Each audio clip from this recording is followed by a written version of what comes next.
Welcome to the Healing Our Sight podcast. My name is Denise Allen. I'm your host. And today I have with me Dr. Josh Adams, who is my chiropractor. Hi, Dr. Josh. Hey, Denise. Thanks for having me here. Yeah, thanks for being willing to share your expertise today. Yeah. Can you tell us a little bit about your background and how you came to be a chiropractor? And I can talk a little bit about how we met too, but go ahead. Yeah. I decided I want to become a chiropractor when I was 8 years old. I had a pretty profound experience where I think I've had like flu-like symptoms and earaches back to back to back for like 6 months straight. And I was so achy and sore from all those flu-like symptoms that my mom, she said to me, she's like, I go to the chiropractor sometimes for my migraines. Do you want to try that out? And at that point, we had tried all the best, pills and potions and lotions, and I, I said I would be willing to try pretty much anything. And I almost regretted or ate my words when I showed up to the office and I saw him adjust my mom first because I was like, "No way is anybody breaking my neck today. I'm out of here." And he was super cool. He said he's like, "It's okay. We're just gonna check and make some popcorn because." When we move your bones, they can make some popping noises, but the most important thing is we're going to be taking stress off of your nervous system so that your body can heal, so that your brain can send messages through your nervous system to let your body heal. And I was like, what? And he, I agreed to let him just, feel my back, and he popped my back, and I was like, oh, that actually kind of felt pretty good. Mhm. And then he adjusted my neck, and I felt like someone had flushed a toilet out of my ear. I thought Hmm. there was hot fluid draining down my face. I touched my face and nothing was there. But almost immediately my ear started draining, and he had me go lay on a table in his little waiting room. And within 3 days, I was about completely. I was like back to 100%, completely better.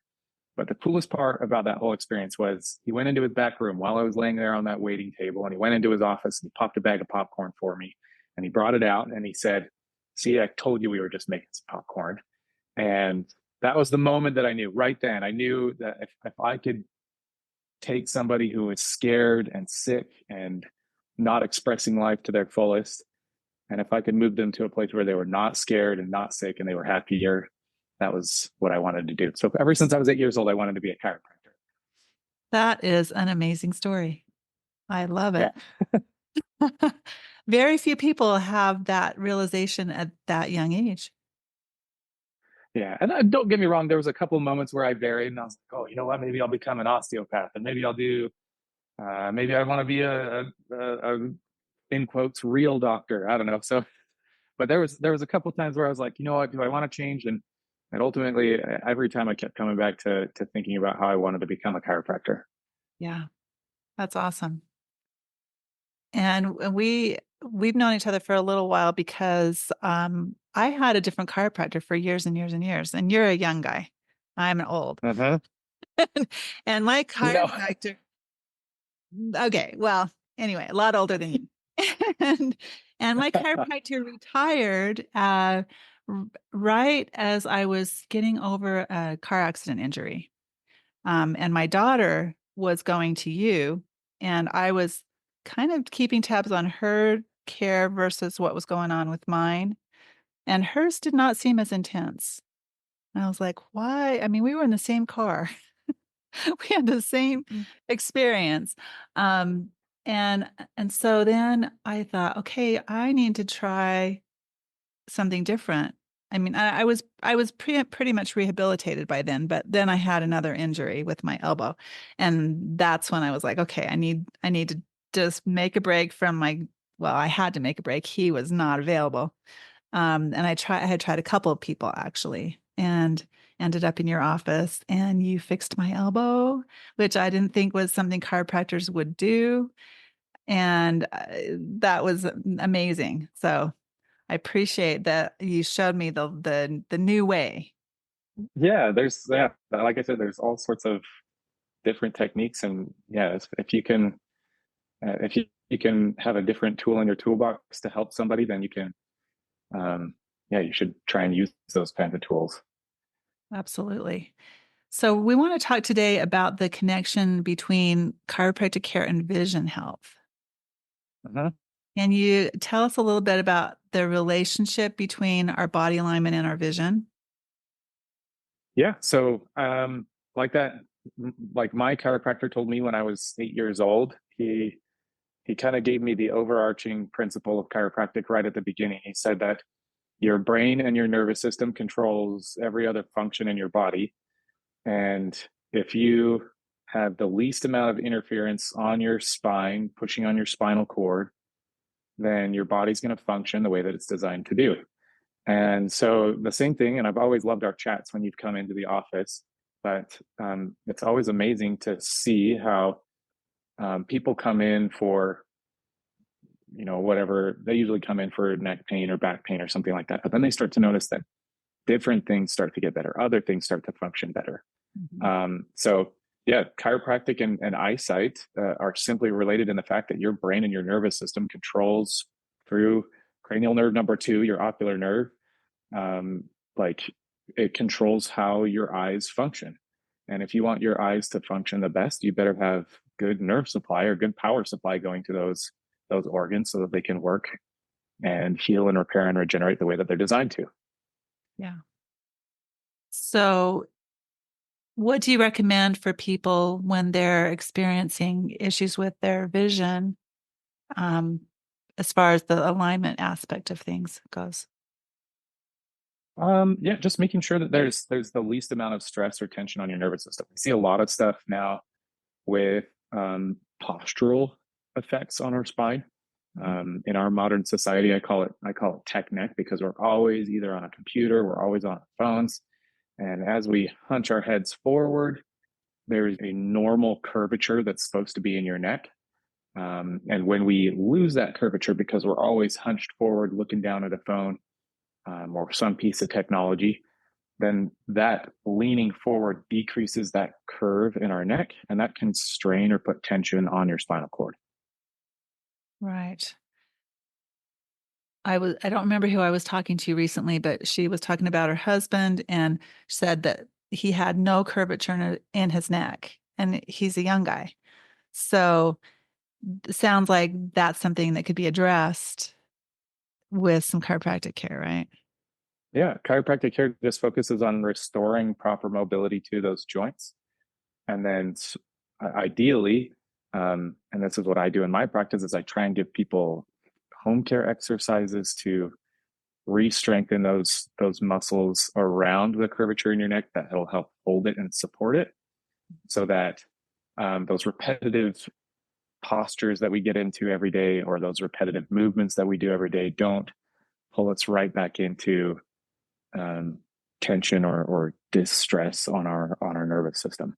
Yeah.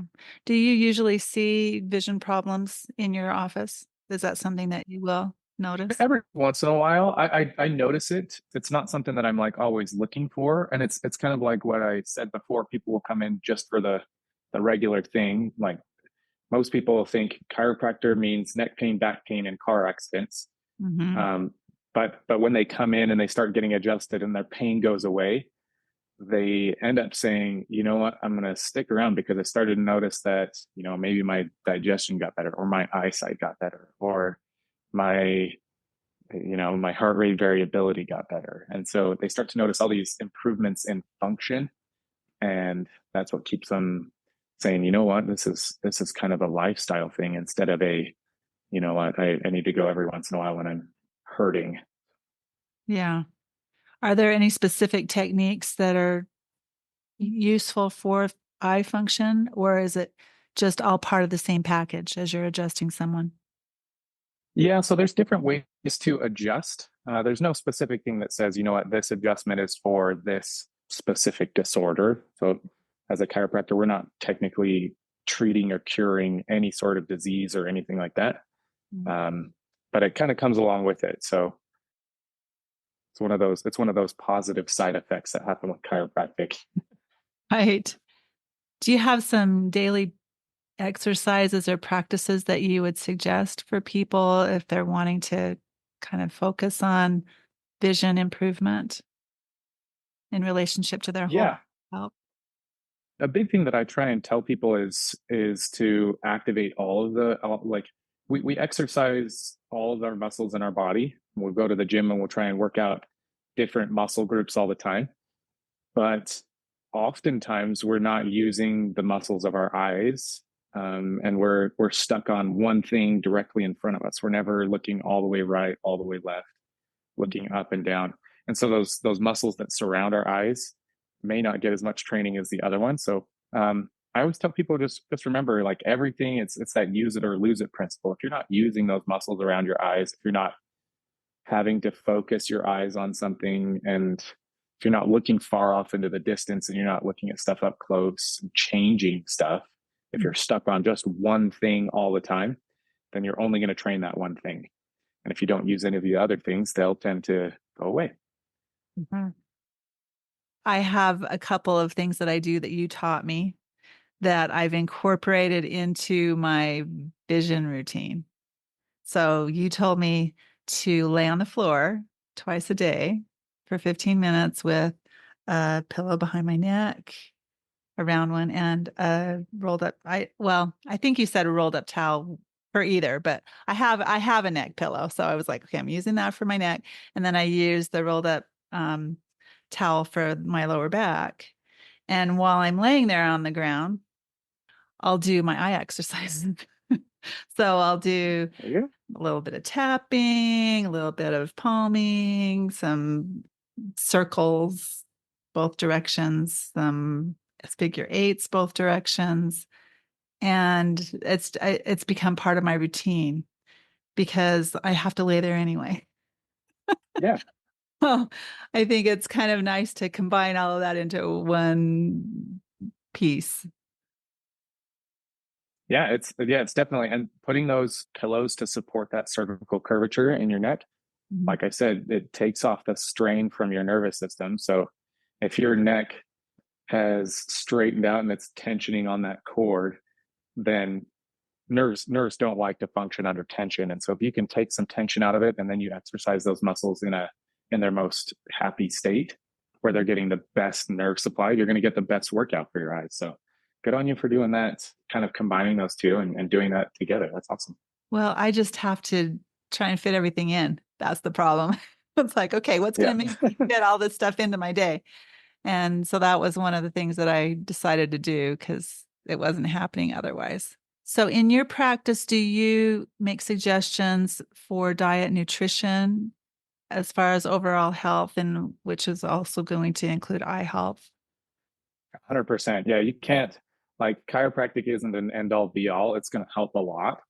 But I believe that there are some main pillars that make up like a true healthcare system, Mhm. right? So we can't just focus on drugs or surgery because they don't always work, and that's not always the answer. And so some of the main pillars that I have incorporated into my practice are, first of all, I try and let people know like that their mindset towards their health is really important. So if they don't believe that they can ever heal, they're not going to heal. That there's that quote by um, I can't even remember who it is, but it says whether you think you can or you think you can't, you're probably right. And so if people come into my office and they don't have the belief that their body has the ability to heal, then we've got to work on their mindset towards their health first off. Mhm. So mindset is one of the biggest things one of the big pillars towards health. The second one is obviously my bread and butter, but making sure that their nervous system is as optimized as possible. Mhm. So making sure that their structure isn't putting any tension or pressure on their nervous system. We do that through adjustments and home care exercises. The third one that I focus on is nutrition, because I could adjust you all day, every day till the cows come home. But if we keep putting pro-inflammatory foods and stuff into our body, um, the healing is going to take a lot longer, if not be almost impossible, because inflammation is always working at breaking things down.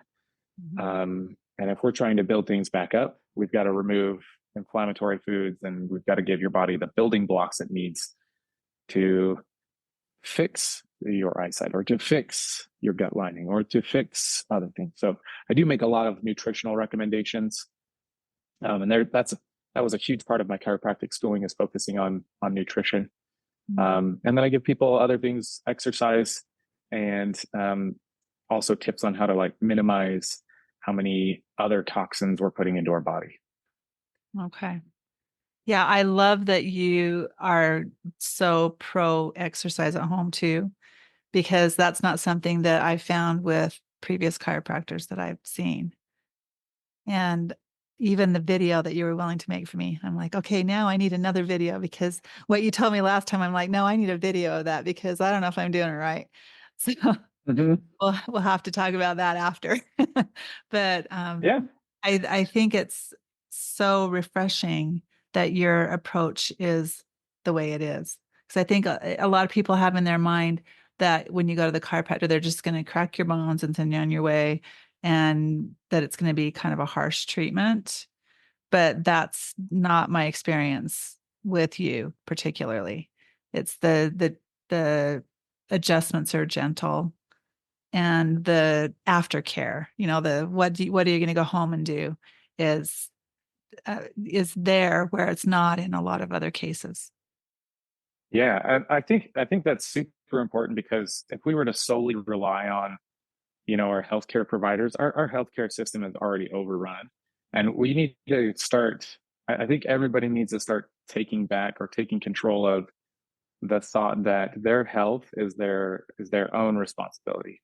Um, Being proactive about stuff is going to be more important than being reactive and going in and being like, well, I'm already in this position. I have some degenerative process going on in my eyes, or I have some degenerative process going on in my spine. What do I do now? It should be the other way around. We should look at different ways that we can prehab our body, prehab our eyes, so Mhm. that we don't have to always be on our heels, you know. And having each person be involved with their care makes it go up because um yeah, I have people that'll come in and see me, maybe once in a blue moon. Um, I wish I could adjust them every day. That would be great. It would be so good. But the time that they're with themselves 24/7. And so if they can be doing something to help keep their spine mobile and strong and stable, then they can do that every day. And that'll keep their healing and their healing momentum moving forward instead of, you know, take a step forward by coming in and getting adjustment. And then over the next couple of months or couple of weeks, they slowly keep rolling backwards because of repetitive postures that we do at our computer Mhm. or anything that's of the sort. So Yeah. Do you see very many people that have concussion or traumatic brain injury in your practice? all the time. Yeah, all the time. And uh, those kinds of cases can become more difficult because you get not only the regular postural effects or tension that's on the nervous system, but you can have actual damage to the brain or pressure on the brain um, because of that concussion. And so, trying to figure out a way to work with them and let the body do its thing without kind of stepping in too much, but kind of guiding that healing process forward is it's important. It's a little bit more of those are some of my more difficult cases usually. Yeah. Do you see that they have issues with their vision as well? I don't know if that's something that you've delved into um, based on your chiropractic training or not, or if it's something that you might have seen in your practice where they're not getting the result that they need, and how do you know what they need next, kind of a thing. I haven't done a whole bunch specifically into it. There is uh, a portion that I don't know, rapid eye movement therapy. Have you heard of that Yeah. before? So there's some stuff that some chiropractors that are incorporating that into their practice. And I've been to seminars where they've talked about these things. So they have rapid eye movement therapy, and I've seen that that can help quite a bit. But I haven't delved into that as much on my own. I just kind of do what I'm good at. Maybe once I've mastered that, I will jump into helping that a little bit more. Yeah. My encouragement, I guess, is that people will be open-minded, and I know you are, and work together, like if you saw someone who you had done all of the stuff that you do for them and they had improved, and then they still were showing other symptoms, like they were still maybe having difficulty driving or something that where you could say, oh, that might be a vision issue, that then you could say, oh, I know about this thing called vision therapy.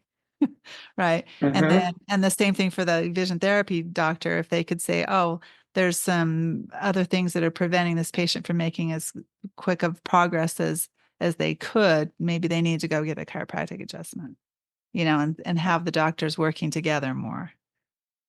Right. That co-management of cases is super important. And they that's a huge part that they hit us with in chiropractic schooling. So when we're taking our national board exams, and they'll present a case to you where they're like, here's this and this going on, Mhm. and you have to be able to decipher when it's in your scope of practice and when it's not. And like I said, I like to stay in my own lane. I don't like to think that chiropractic is the end all be all. Right. And like I said, it can definitely help, but there, I have to know my place as well, and I have to be able to know what's best for the client. I'm never just going to be like, you know what, yeah, keep coming to me. I'm going to heal you. That's where we've got to get our ego out of our practice and know that the person that's coming to see you needs some help, and you have to refer out to, um, yeah, whether it's that rapid eye movement therapy, whatever else it may be. But you have to know when you have to refer out. Yeah. So, can you tell us about maybe some common habits or lifestyle choices that are going to negatively impact our vision? We kind of talked about the computer and phone use, but are Oh there yeah. any other things that you wanted to maybe touch on, and what we can do to improve our vision and our overall health? Just Yeah, in. the big things that I see usually are like, and it has to go along with that technique. People that sit at a computer all day long and they're staring at a screen. Mhm. Those ciliary muscles in your eyes that contract and focus your lenses are only meant to stay contracted for 30 minutes. I don't know, maybe Yeah. somewhere around there. But like every other muscle in the body, they fatigue. Yeah. You can't do squats all day long for 8 hours. Your muscles will eventually give out. And so I usually try and tell people, if you're looking at a computer screen all day, take a second to, and I mean, set a timer on your phone for every 30 minutes.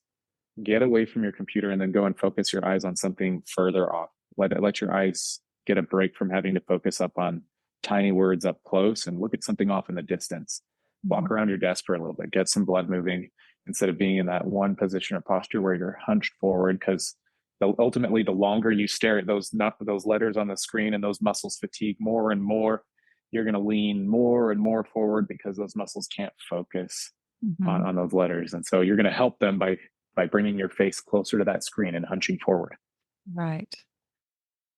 So that's why I'm trying to make a new goal to set my phone timer a little bit better, because I find myself doing that too. Uh, it's really easy to get into the mode of whatever we're doing on the computer and not paying attention to how long it's been. Yeah. We should avoid screen time at least an hour before we go to bed. That blue light, it's going to not only affect our vision, but um, it's also affects our pituitary gland releases um, different hormones like melatonin to help us go to sleep at nighttime. And so if we're staying up looking at technology, that's going to throw off those things.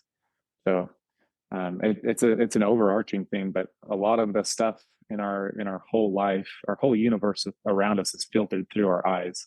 Yeah. And if we're constantly allowing, technology and all the things to come in, um, we need to simplify a little bit and just kind of back away from technology every once in a while, I think. Yeah. I think that that's one of the biggest things, actually, is if we could get away from technology and it's just like taking over our lives.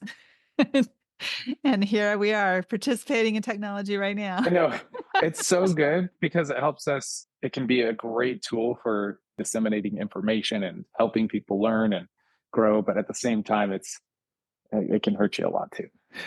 Right. Right. So when you were in chiropractic school, um, was there a unit or a section of your training that dealt with vision as Yep. So part we of had, the care? yeah, we had to. So we had to take an EENT class, so eyes, ears, nose, throat class. Mhm. So we had to know how to perform an ophthalmic exam because if somebody comes into my office, which is it's a higher likelihood that someone's going to come into their chiropractor than their once a year visit to their general practitioner Okay. and or their primary care provider. And so yeah, we're considered portal of entry care doctors. And so someone might come in and they're like, you know what, I had a question about this little thing that's going on. And um, I have to know at that point to be able to go, oh, hey, this might be something that you have going on.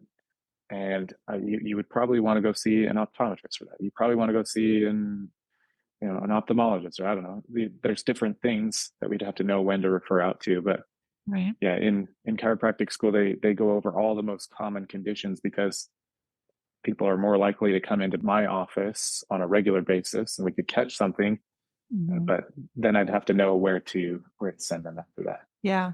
I think that there's not as much of that in all of the different fields as there could be, as far as doctors knowing where to send people. So I like to draw attention to the fact that you can refer them to the appropriate person. Where would our listeners find more information about your work and the services that you offer?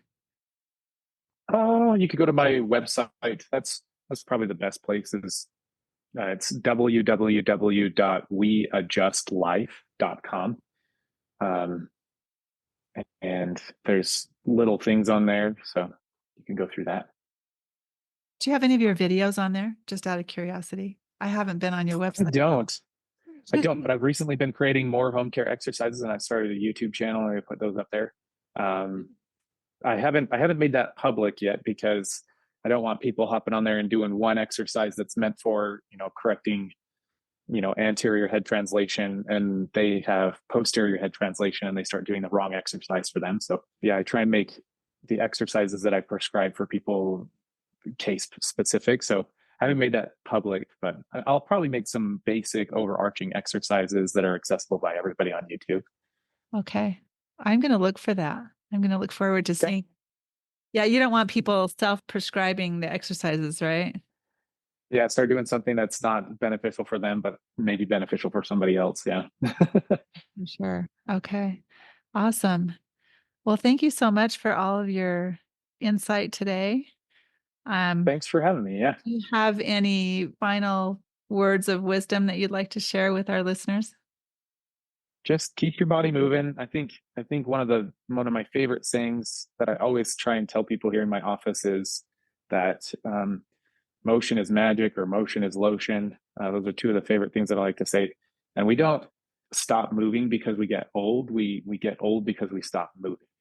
And Mhm. so if you can keep your body moving and healthy, that's going to improve circulation. It's going to improve joint lubrication. It's going to help everything else in your body. And so if you need help restoring proper motion to joints so that your spine can move the way that it's supposed to, come on in and see me. But I think that if people were to take their own health seriously, and that's like my big thing is that I try to empower people to remember that their health is their own responsibility. Mhm. And if they can start to take charge of their own health and they keep their body moving on their own, then they won't need me. So Yeah, that's my whole goal. I love that. And it's so funny because I think, oh, you shouldn't be telling me this because that's going to give you less business. At the same time, it makes me more likely to refer you to everybody that I know because I know that you're just going to take care of them really well. That's the whole goal. Yeah. Awesome. Well, thank you. Thank you. Thank you for listening to the Healing Our Sight podcast. I'd love to hear from you. Please share and also join our Facebook community at Healing Our Sight to leave suggestions or comments. Have a great day.